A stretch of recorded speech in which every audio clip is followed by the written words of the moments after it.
আসসালামু আলাইকুম। আজকে জাস্ট একটা জিনিস খুব মজা পেলাম আরকি। তো জাস্ট মজা শেয়ার করার জন্য আসছি। মজাটা হচ্ছে আমি তো এতদিন বলে আসছিলাম যে ভাই ভারত প্রচার করে যে আমাদের ছাড়া মানে তাদের ছাড়া আমরা চলতে পারবো না। বাট অন গ্রাউন্ডে আমাদের ছাড়া তারা চলতে পারবে না। এটা কি এখন আপনার কাছে প্রমাণিত মনে হচ্ছে না? আপনার মনে আছে কিনা যে আহ 2001 সালে রৌমারী এবং পদুয়াতে আমাদের যে বিজিবি আর বিএসএফ এর সাথে সংঘর্ষ একটা যেটা হয়েছিল একটা ধুমায় একটা মার খেয়েছিল বিএসএফ।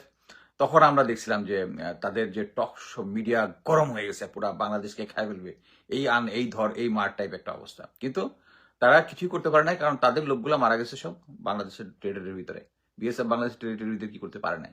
আর এইবার যেটা হচ্ছে যে কূটনৈতিক যুদ্ধ, ওটা ছিল অরিজিনাল, মানে দুইটা ফোর্সের সামনাসামনি যুদ্ধ, এটা হচ্ছে কূটনৈতিক যুদ্ধ। এই কূটনৈতিক যুদ্ধের মধ্যে আহ, আপনারা দেখতেছেন যে বাংলাদেশ এটা নিয়ে কেয়ারই করতেছে না, কিন্তু বাংলাদেশের যত মিডিয়া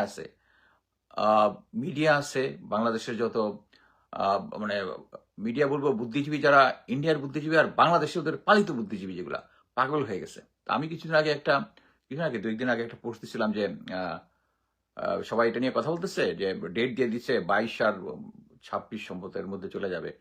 আবার একজন প্রাক্তন প্রশাসনের অফিসার মনে হয় শামসুল আলম, উনার একটা রেফারেন্স দিয়ে। তা আমি লাগাতার বলে আসতেছি যে আমার কথার নাই, কারণ ইম্পর্টেন্ট লোকজন তারা বলে ফেলছে এটার মধ্যে হবে, কিন্তু অনগ্রাউন্ডে বাংলাদেশ কিছু বলে নাই।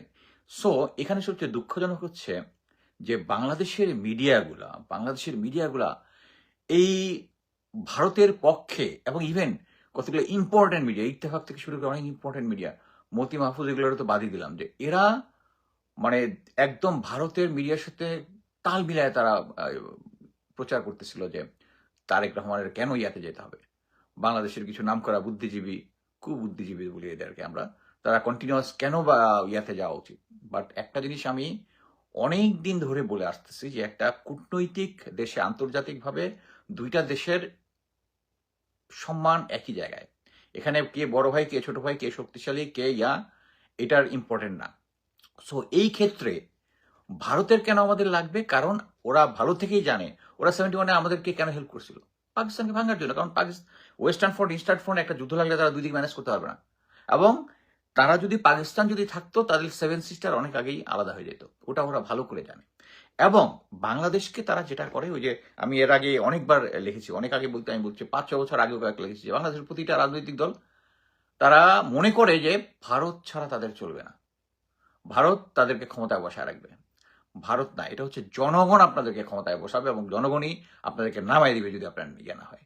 এই জিনিসটা মানে আমি খুব actually very thankful to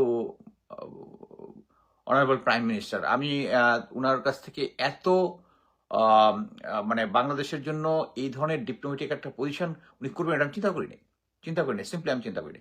that's good. But কথা হচ্ছে এটার জন্য এটা কি প্রমাণ হলো যে ওরা এত পাগল হয়ে যাচ্ছে কেন। তারা তো ওকে, বাংলাদেশের প্রাইম মিনিস্টার আসতে চাচ্ছে না, ওকে, ইগনোর ইট, দেখা যাবে ফিউচারে। বাট তারা কিন্তু সমস্ত মিডিয়া লেলায় দিছে, বাংলাদেশের বুদ্ধিজীবী লেলায় দিছে। কেন? তারা জোর করে চাচ্ছে তারেক রহমানকে নিয়ে যাওয়ার জন্য। আরেকটা জিনিস, তারেক রহমানকে আপনি ভারতে নিয়ে যেতে চান, ওকে ফাইন, তাকে ইনভাইট করেন ভারতে গিয়ে। আপনি ব্রিক্সের সম্মেলনে তাকে নিয়ে গিয়ে সাইডলাইনে কেন আলোচনা করবেন? হ্যাঁ, সাইডলাইনে। এখন আমি যদি বলি যে তারেক রহমান, এটা একটা পয়েন্ট যে আপনারা ইনভাইট করতে চান, আলাদা ইনভাইট করেন, আপনারা যখন সাইডলাইনে নেবেন ইউ আর আন্ডারমাইনিং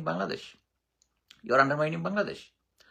সো এখন দেখেন যে তারা কিন্তু ভালো মতো বুঝে গেছে যে এই সরকার যেভাবে হার্ড লাইনে গিয়েছে, এটা নেক্সট স্টেপ কি হইতে পারে। আর নেক্সট স্টেপ ভারত কি নিতে পারে? ভারত নিতে পারে হচ্ছে তাদের যে আমাদের এখানে পালিত কুকুর যেগুলো আছে ওগুলোকে লেলাই দিবে। অলরেডি গোয়েন্দা সংস্থার কাছে প্রচুর রিপোর্ট আছে। তারা এই যে আপনারা দেখতেছেন না যে পার্বত্য চট্টগ্রামে তারা বলতেছে তারা আবেদন করে ভারতের সাথে ইয়ে করার জন্য, এগুলো সব ভারতের খেলা। এবং পার্বত্য চট্টগ্রামে যে অস্ত্র আসছে, এটা আহ, গত 2 বছর ধরেই চলতেছে। এর মধ্যে এই সরকার যখন গঠন করার পরেও ভারত থেকে এখানে অস্ত্র সহ কিছু জিনিস আসছে। এবং একজন ডিজিএফআই এর অফিসারকে ঢাকা থেকে মানে যদিও জেনারেল ওয়াকার তাকে রাখতে ছিল, ঢাকার রেড কমান্ডার যে ছিল ডিজিএফআই তাকে আউট করে দিচ্ছে, কারণ সেই ইনফরমেশনগুলো দেয় নাই। কারণ কি, আপার লোক আপা আসবে, দেশ হাসবে, আর সেনাবাহিনীতে যারা আছে তারাও হাসবে। তো জেনারেল ওয়াকার পরে তাকে বাধ্য হয়েছে আর্মিতে ব্যাক করে নিতে, সম্ভবত আমি যেটা শুনেছি। আমার কথা হচ্ছে এই যে ভারত আমাদেরকে কি করতে পারে, ভারত যেটা করতে পারে আমাদের ওইখানে অস্থিরতা তৈরি করতে পারে। কিন্তু আমি একটা জিনিস বলতে পারি, জনগণ চাচ্ছে আমরা ভারতের সাথে সম্মান নিয়ে, মর্যাদা নিয়ে, এইটা যদি উনি এনশিওর করতে পারে, আলহামদুলিল্লাহ। আরেকটা জিনিস দেখেন, ভারতীয় মিডিয়া কি বলতেছে যে তারেক রহমান বলতেছে শেখ হাসিনাকে ফেরত দিতে হবে, হাদির হত্যাকারীকে দিতে হবে। This hard line, it's not hard line. But কথা হচ্ছে আপনার তো মেইন জিনিসটা বলতেছেন না। তো তারেক রহমান তো আপনাদের কাছে নেপালে ট্রানজিট চাইছে, ভুটানে ট্রানজিট চাইছে, ওগুলা বলেন, ওগুলা তো আপনার রাজি হন নাই।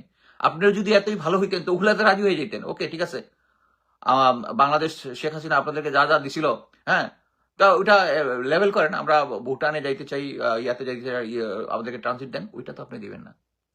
সো তাদের কাছে এখন এক পার্টি খুব প্রচার করতেছে, ও আচ্ছা, তারা যে বলতেছে যে ওকে এখন যদি এই মাসের মধ্যে যদি তারেক জিয়ার না আসে, তাহলে আর আগামী 1 বছরের মধ্যে তার সাথে দেখা করার মানে ভারতে ভ্রমণের সুযোগ থাকবে না। আরে ভাই, এটা তো খুশির সংবাদ। তালি তালি তালি, খুশির সংবাদ। 1 বছর আপনাদের এই জ্বালা যন্ত্রণা থেকে দূরে থাকবো, আলহামদুলিল্লাহ, আলহামদুলিল্লাহ। কিন্তু আমি একটা জিনিস বলতে পারি, তারা ইনিশিয়েটিভ নেই। দরকার হলে দেখবেন যে কয়েকদিন পরে বলবে যে মোদি বাংলাদেশে আসতে চাইছে, প্রপোজাল দিয়া বলবে। এইটাই হচ্ছে হারলেন, কারণ তারা ভালো মতো জানে যে এইটা নেক্সট স্টেপ কি হইতে পারে। নেক্সট স্টেপ হইতে পারে যে ওরা আমাদের ভিতরে গন্ডগোল পাকানোর চেষ্টা করবে, অস্থিরতা করার চেষ্টা করবে, সামাজিকভাবে ক্রাইম রেট বাড়ায় ফেলবে, সীমান্তে ইয়া করবে। বাট এটা হইলেও কি, তখন হবে কি, একটা জিনিস ছিল হচ্ছে একটা উইন উইন সিচুয়েশন, আমাদেরকে একটু ফ্রি স্পেস দিল, তার একটা ফ্রি স্পেস দিল। সো আমাদের কাছে যদি ফ্রি স্পেস না থাকে, তাহলে নেক্সট কি হতে পারে, তারেক রহমান যেহেতু এইটুকু নিছেন, তাহলে 7 সিস্টারের যে গন্ডগোলটা আছে, হ্যাঁ, গন্ডগোলটা আছে, তাদেরকে আমরা তো ইনভাইট করতে পারি। আচ্ছা ঠিক আছে,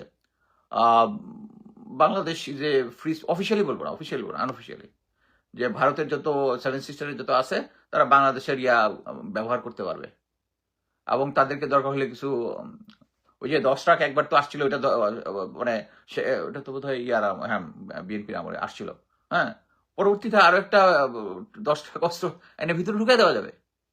ওরা ভালোভাবে জানে ওই লেভেলে তারা যেতে চায় না, ওরা ওই লেভেলে যেতে চায় না দেখেই তারা বাংলাদেশকে ম্যানেজ করতে যাচ্ছে আন্ডার প্রেশার, যে প্রেশারটা তারেক রহমান খুব ভালোভাবে নিয়েছে। সো আমি বলবো যে ও আচ্ছা, ওরা যদি আমাদেরকে আরো প্রেসার করে, এখন আপনারা দেখতেছেন যে চায়নার প্রেসিডেন্ট আমাদেরকে একটা প্রস্তাব দিচ্ছে যে একটা বাই রোড কুনমিং হয়ে বার্মা হয়ে চায়না পর্যন্ত, তাহলে হয় কি, বার্মার বর্ডার ক্রস করে 24 আওয়ার্সের মধ্যে বাংলাদেশে চায়নার মাল হইতে পারবে। আমাদের দেশের এই যে এখন সরি, ওকে, জাস্ট মিনিট, আমাদের দেশে যে ভারত থেকে ডিজেল আনি বলছে, ডিজেল আনাটা বন্ধ করতে হবে। আরে ভাই, আপনারা যে ভারত যে আমাদেরকে এখন অলমোস্ট একদিক দিয়ে, এই যে আজকে দীনেশ ত্রিবেদী কি বলছে যে প্রধানমন্ত্রী বাংলাদেশে যদি যায়, ভারতে যদি তাকে সর্বোচ্চ সম্মান দেওয়া হবে, সর্বোচ্চ সম্মান দেওয়া হবে। এটা হচ্ছে সেম জিনিস। এখন তারা বুঝে গেছে যে হার্ডলাইনে যাবে না, তারা আস্তে আস্তে নরম হবে, এবং এইটাই হচ্ছে সঠিক কূটনীতি ভারতের সাথে। আপনি দেখেন, ভারতের সাথে ভারত এই দাদাগিরি করতে গিয়ে তাদের যতগুলা কি বলে নেইবার আছে, সবার সাথে তার গন্ডগোল, সবার সাথে তার গন্ডগোল, একমাত্র শেখ হাসিনার সাথে ছিল। এবং আমরা ভাবতেছিলাম হয়তো তারেক জি ওই পথে হাঁটবে, তারেক জি ওই পথে হাঁটতেছে না। আলহামদুলিল্লাহ, আলহামদুলিল্লাহ, আলহামদুলিল্লাহ। আমি নির্বাচনের আগে জামাতকে সমর্থন দেওয়ার একটা কারণ ছিল হচ্ছে যে বিএনপি আমার কাছে মনে হচ্ছিল তারা ভারতের সাথে আন্ডারস্ট্যান্ডিং এ যাবে। আলহামদুলিল্লাহ যে তারা যায় নাই। এই কারণে আমি জামাতকে সমর্থন, কারণ ওরা নিশ্চিত জানে যে জামাত ভারতের সাথে কম্প্রোমাইজ করবে না। সো বিএনপি এই লাইনে, একই সেম লাইনে যাচ্ছে, জনগণ বিএনপিকে সম্পূর্ণভাবে সাপোর্ট করবে, এটা শেষ পর্যন্ত দেখার জন্য। সো আমি মনে করি যে এটা একটা সঠিক পথ। এবং এই যে আচ্ছা, যে জিনিসটা বলতেছিলাম যে ইয়ার সাথে মায়ানমার হয়ে যে রাস্তাটা ইয়াতে যাবে, এটা কিন্তু আমরা লাভবান হব, কিন্তু আমাদের থেকে বেশি লাভবান হবে চায়না। কারণ চায়নার একটা অল্টারনেটিভ রুট খুলে যাবে, তাদের তেল ট্রান্সপোর্টেশন এবং আদার থিং আর খুলে যাবে, এটা তাদের ইন্টারেস্ট। এবং আমি মনে করি যে যদিও আমি পররাষ্ট্রমন্ত্রী খলিল সাহেবের উপর এটা পছন্দ করি না, নিজের স্বার্থই হয়েছে, কিন্তু আমি মনে করি এই মুহূর্তে বিএনপি তাকে দিয়ে ভালো করছে। America is neutralised. তো এরকম একটা সিচুয়েশনে ও ও আচ্ছা, আরেকটা জিনিস বলি। যখন তারা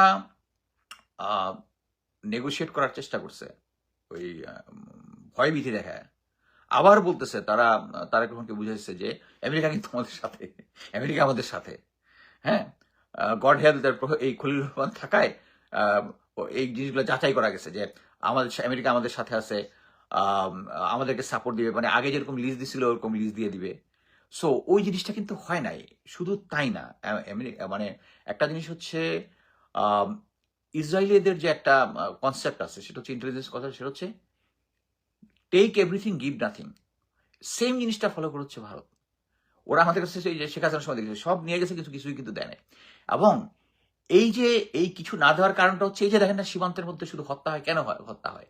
এর কারণটা হচ্ছে, আচ্ছা একটা কোশ্চেন আসছে কি, নেপালের চিফ ইন্ডিয়ান, এটা কি সত্যি? এটা একটা বুলশিট জিনিস, এটা কোশ্চেন অ্যান্সার তাহলে এখানে দিয়ে রাখি। যেটা হচ্ছে নেপালের সেনাপ্রধানকে বলছে অনারারি জেনারেল পদ দিছে।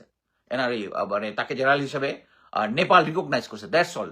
নেপালের চিফ ইন্ডিয়ান সেনাপ্রধান হয়নি। এটা এটা হচ্ছে সেই ভারতীয় মিডিয়া এবং বাংলাদেশের যে ভারতীয় কুকুরগুলো আছে যেগুলা ইয়া চালায়, তারা এটা প্রচার করার চেষ্টা করতেছে যে নেপালের সেনাপ্রধান হচ্ছে ইন্ডিয়ান সেনাপ্রধান। বুলশিট। আচ্ছা, এখন আসি হচ্ছে ওই যে ট্রানজিটের ইয়াটা, ওইটা হচ্ছে মানে চায়না বেশি লাভবান হবে, কিন্তু আমরাও লাভবান হবো। আমরা যদি এই রাস্তাটা সাকসেসফুলি করতে পারি, তাহলে আমাদের সাথে যে আহ, ভারতের যে ছোটখাটো যে সমস্ত ইয়া হয়, মানে কি বলে, ব্যবসা বাণিজ্য হয়, ওদের সাথে তো আমার অনেক বিলিয়ন ডলারের বাণিজ্য হচ্ছে। তাদের ছোটখাটো মানে গ্রোসারি থেকে শুরু করে অনেক কিছু, আমি এটা ডিটেলস যাই না, বাট অনেক কিছু হয়। এইটা যদি হয়, এগুলো সবকিছু চায়নাতে, তাই না? যেমন আমাদের হাতের কাছে চলে যাবে, আমাদের কিন্তু অল্টারনেটিভ চলে আসবে। অল্টারনেটিভ চলে আসছে, এটা কাদের জন্য থ্রেট? ইন্ডিয়ার জন্য থ্রেট। সো ইন্ডিয়া, ওরাও জানে যে ওরা আমাদেরকে প্রেশার দিতে দিতে এমন একটা জায়গায় আসছে, এর বেশি প্রেশার দিলে বাংলাদেশ ব্রেকআউট করবে। ব্রেকআউট করলেই তাদের সেভেন সিস্টার ইয়াতে হবে। সো আমি জাস্ট এটাই বলতে চাচ্ছিলাম যে আপনারা এখন ক্লিয়ারলি বুঝতে পারছেন।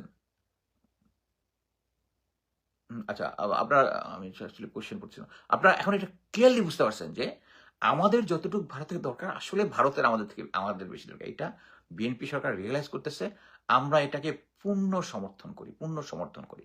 আবার ওই জিনিসটা আরেকবার আমি বলতে চাই যে শেখ হাসিনা যদি ভারতের শর্তে আসে, বিএনপি সরকার পড়ে যাবে। আমি ক্লিয়ারলি বলতে পারি, বিএনপি সরকার পড়ে যাবে এবং বিএনপি সরকারের সমর্থন দিব না। এবং আমি আমার ভাষায় ক্লিয়ারলি বলি, শেখ হাসিনা যদি বাংলাদেশে ওই যে ডিসেম্বরে যেভাবে বলতেছে আসবে, তাদের লোকজন কি 12-13টা প্লেন নিয়ে আসবে, ওইটা হইলে আমি চাই ওইটা হোক। কারণ বাংলাদেশের এই আওয়ামী কোশ্চেনের ওয়ান ফর অল একটা ডিসিশন হওয়া উচিত। ভারত আমাদেরকে প্রতিবার আওয়ামী লীগের মাধ্যমে কন্ট্রোল করবে, আমাদের ভিতরে এত ভারত আমাদের জন্য এত প্রিয়, কিন্তু আমাদের 1,500 লোক মারা গেছে, ওইটা নিয়ে তাদের কোনো কনসার্ন নেই। সো আমি মনে করি যে আওয়ামী লীগ, শেখ হাসিনা আসুক, ডিসেম্বরে আসুক, তাদের শর্তে আসুক। আসুক মানে বিএনপি সরকার অ্যাকসেপ্ট করতেছে, আমি তা বলতেছি না। সে যদি নিজে থেকে আসে, বাংলাদেশের একটা বিপ্লবটা যেটা ফিনিশড হয় না, ওইটা ফিনিশড হবে। এবং আওয়ামী লীগের কোশ্চেনটা পুরোপুরি ফাইনালাইজ হওয়ার কথা। আওয়ামী লীগের কোশ্চেন কোনো কোশ্চেন নাই। জার্মানিতে যেমন নাৎসি বাহিনীকে কেউ অ্যাকসেপ্ট করে না এখন পর্যন্ত, সেম জিনিস ওই নাৎসি বাহিনীর থেকেও খারাপ হচ্ছে। ইয়া নাৎসি বাহিনী দুনিয়াতে গন্ডগোল পাওয়া গেছে বিভিন্ন জায়গায়, ইয়াতে বিভিন্ন দেশে, নিজের দেশেও করছে। বাট শেখ হাসিনা 1 সপ্তাহের মধ্যে 1,500 লোক মারছে, 1,000 লোক বেশি মারছে। এবং ভারতের সাথে আমরা মানে বিএনপি সরকারের হাতে অনেক পয়েন্ট আছে। কি কি পয়েন্ট? পিলখানাতে যে হত্যাকাণ্ড হয়েছে, ওখানে তাদের যোগসাজশ আছে। সাতক্ষীরাতে হয়েছে, ওখানের কিছু এভিডেন্স আছে যে তাদের ইনভলভমেন্ট আছে। এগুলো আন্তর্জাতিকভাবে মানে শেখ হাসিনা, এই যে কে জানি একটা বললো যে সে প্রধানমন্ত্রী তারেক রহমান এন্টি ইন্ডিয়ান না, কিন্তু আমার কথা হচ্ছে তাকে যদি আমরা ওই জায়গায় ঠেলে দিই যে উনি এন্টি ইন্ডিয়া হয়ে যায়, তাহলে কিন্তু ওইটা যে তাদের জন্য খারাপ, ওইটা ভালো হবে। আচ্ছা, এর মধ্যে কয়েকটা আমি বলি। আচ্ছা, রাহুল গান্ধী বলছে শেখ হাসিনা আমার মাতৃসম, ভারত থেকে তার কোনো স্ট্যাটাস লাগে না। একটা জিনিস বলি, বিজেপি তো আপনারা গরম গরম দেখতেছেন শেখ হাসিনা, কিন্তু বাংলাদেশের সাথে যত খারাপ আচরণ করছে সব কিন্তু কংগ্রেস করছে। সো নেক্সট হচ্ছে বাংলাদেশের প্রধানমন্ত্রী শহরের সম্মানজনক সম্বর্ধনা দিল্লি হাই কমিশন, এটা গত রাতে বলছে। তারেক রহমান এক গর্ত খুঁড়ছেন যেখানে থেকে আর বের হবেন না। ভারত সফরে হাসিনার প্রত্যাবর্তনের সঙ্গে যুক্ত করাটা কঠোর অবস্থান। এটি কূটনীতিক নয়, এটা খামখেয়ালিপনা। আলোচনার জন্য একটি দরজা খোলা রাখা উচিত ছিল। কনওয়াল সিবাল, ভারতের সাবেক স্বরাষ্ট্র সচিব। এই কথাটা আপনাদের জন্য, যে আমাদেরকে প্রেশার দিতে দিতে এমন জায়গায় নিয়ে গেছেন, দেয়ালে পিঠ থেকে গেছে। এখন ফাইট করা ছাড়া উপায় নেই। আর আমরা যদি ফাইট করি আপনাদের সেভেন সিস্টার চলে যাবে। সো ইট ইজ আপনাদের দরকার হচ্ছে ওপেন করা। হ্যাঁ, তারা ওপেন করতেছে। এই যে ত্রিদেবের যে আজকের ঘটনাটা ওইটা দিল। আচ্ছা, এটা হচ্ছে বাংলাদেশ ইজ, এর সাথে India today news, Bangladesh is in the mood to play silly games, India must adopt carrot and stick. Carrot and stick হচ্ছে কিছু ছাড় দিবে, কিছু আসলে তাই করতেছে, যে ত্রিদেবীরটা হচ্ছে ক্যারট, আগের গুলো ছিল স্টিক। বাট কথা হচ্ছে আমাদেরকে আর এই ক্যারট স্টিক দেওয়া যাবে না। বাংলাদেশ শেষ tough condition for Tarique Rahman individual, এটা ইন্ডিয়ান মিডিয়া রিপোর্ট। আচ্ছা, তারেক রহমানের সফর নিয়ে ঢাকার শর্ত রূঢ় অহংকারী বিনা সিকরি আপনারা সবাই জানেন। আমার কথা হচ্ছে তারেক রহমান এখানে পররাষ্ট্রনীতিতে, কূটনীতিতে ভারতের সাথে একদম সঠিক অবস্থানে আছে, পূর্ণ সমর্থন। এবং আমরা আশা করি এই জিনিসটা চলতে থাকবে, এটা জারি থাকবে। এবং ভারতকে সীমান্ত হত্যা থেকে শুরু করে সমস্ত সবকিছুর জন্য তাদেরকে আগ বাড়ায় আসতে হবে, এবং তারা আসবে। কারণ এটা ওরা হয়েছে কি, যত যাই হচ্ছে নিজের ভালো ভালো ঠিক মতো বুঝে। আমাদের সাথে সম্পর্ক যদি খারাপ থাকে, সেভেন সিস্টারের গন্ডগোল, এটা ওরা ভালো মতো জানে। সো আমি ইয়ার তাফালিংটা, ওই যে কি বলে, ওই ভারতীয় মিডিয়া এবং এবং আরেকটা জিনিস বলি, বাংলাদেশের মিডিয়া যারাদেরকে এই জিনিসটা সাপোর্ট দিচ্ছে, আপনারা কিভাবে বুঝবেন কারা কারা এই মিডিয়া? আমি দেখছেন না যে আমি যে পোস্টটা বললাম যে তারেক রহমান যাবে না, এটাতে কতজন কত কমেন্ট মোটামুটি করছে এবং কারা কারা এটার পক্ষে কথা বলছে ধরতে পারে। এগুলো হচ্ছে সেই মিডিয়া যারা ভারতের কেনা। আমরা, আল্লাহ আমাদেরকে সহায় হন। এবং আমরা একজন বাংলাদেশি নাগরিক হিসেবে আমরা ভারতের ইন্টারেস্টটা না দেখি। আমার পরিবারের ভিতরে যদি কেউ ভারতীয় ইন্টারেস্ট থাকে, তাদেরকে আমরা কঠোরভাবে করি। আমি কিন্তু যারা ভারতের সাথে কানেক্টেড, ওদের সাথে আমি আমি কোনো কানেকশনই রাখি না। আমার one of the closest friend ভারতের সাথে কানেক্টেড, কাট অফ। ওদের সাথে আমার কোনো নাই। ভারতের সাথে যারা রাখবে, ভারত আমাদের শত্রু, এটা কে বললো? এটা অনেকেই বলছে, এটা হচ্ছে মৌলানা ভাসানী। ভারত, ওটা যদি আমরা না জানি তাহলে হবে না। আবার একে ফজলুল হক বলছে যে ভারত যদি আমার প্রশংসা করে ধরে নেয়, আমি কিন্তু রং পাক। কারেক্টলি আমাদের এই উত্তরসূরিরা ভালো সাজেশন আমাদের দিয়ে গেছেন। এবং যে সমস্ত মিডিয়া করবে, এবং বাংলাদেশের মিডিয়াকে অ্যাকচুয়ালি কি বলবো, মানে একটা পুরা রিফর্ম দরকার, মেন্টাল রিফর্ম। এটা ওদের সবাইকে একটা মেন্টাল রিফর্ম দরকার। তাদের মধ্যে দেশপ্রেমটা তাদের ভিতরে জাগ্রত করতে হবে, তাদের ভিতরে দেশপ্রেম নেই।